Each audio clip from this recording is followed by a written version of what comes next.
Ready? 3, 2, 1, start.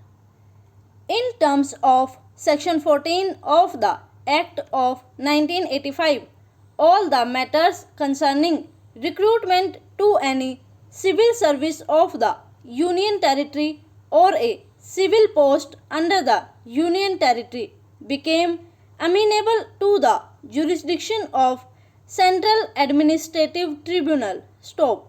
It would be pertinent to note that in view of explanation appended to subclause within bracket C of clause 1 of section 14 of the Act of 1985, references to union are to be construed as including references also to a union territory. Stop.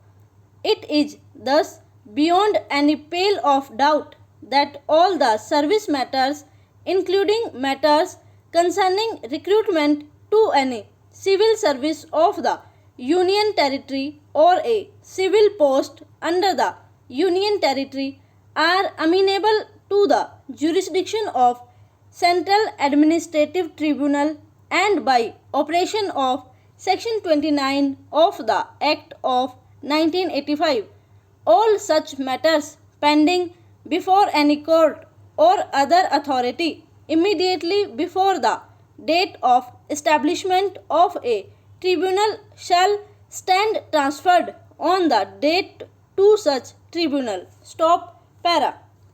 In the instant case from the appointed date when the status of state of Jammu and Kashmir and its employees changed to Union Territory, and the employees of Union Territory cases coming within the ambit of Central Administrative Tribunal would automatically stand transferred to Central Administrative Tribunal. Stop.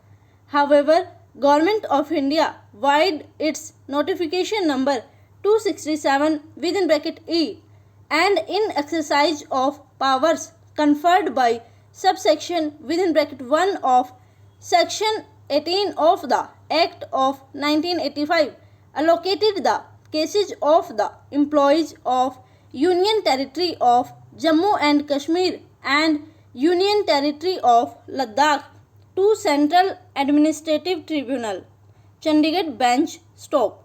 Later on, another notification was issued by the Government of India vide GSR number 317 within bracket E, dated 28 May 2020, whereby permanent benches of Central Administrative Tribunal were constituted for the Union Territory of Jammu and Kashmir and Union Territory of Ladakh. Stop.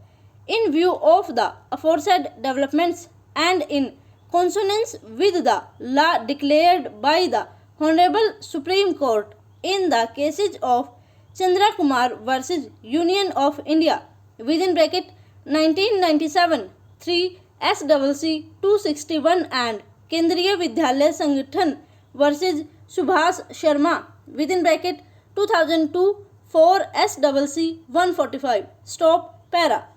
I am aware that the power of judicial review vested in this court under Article 226 of Constitution of India is inalienable and cannot be taken away by any constitutional of statutory provision. Stop.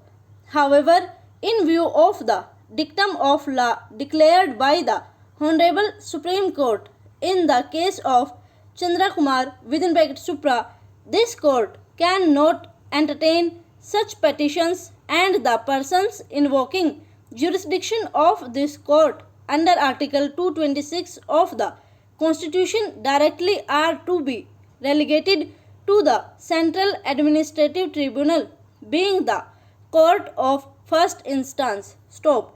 As held by the Honorable Supreme Court in the cases of Chandra Kumar within bracket Supra, the orders oblique judgments passed by the Central Administrative Tribunal are subject to judicial review of the concerned Territorial High Court. Stop. For the foregoing discussion, I am of the considered opinion that this case deserves to be transferred to Central Administrative Tribunal, Jammu, ordered accordingly. Stop. Over.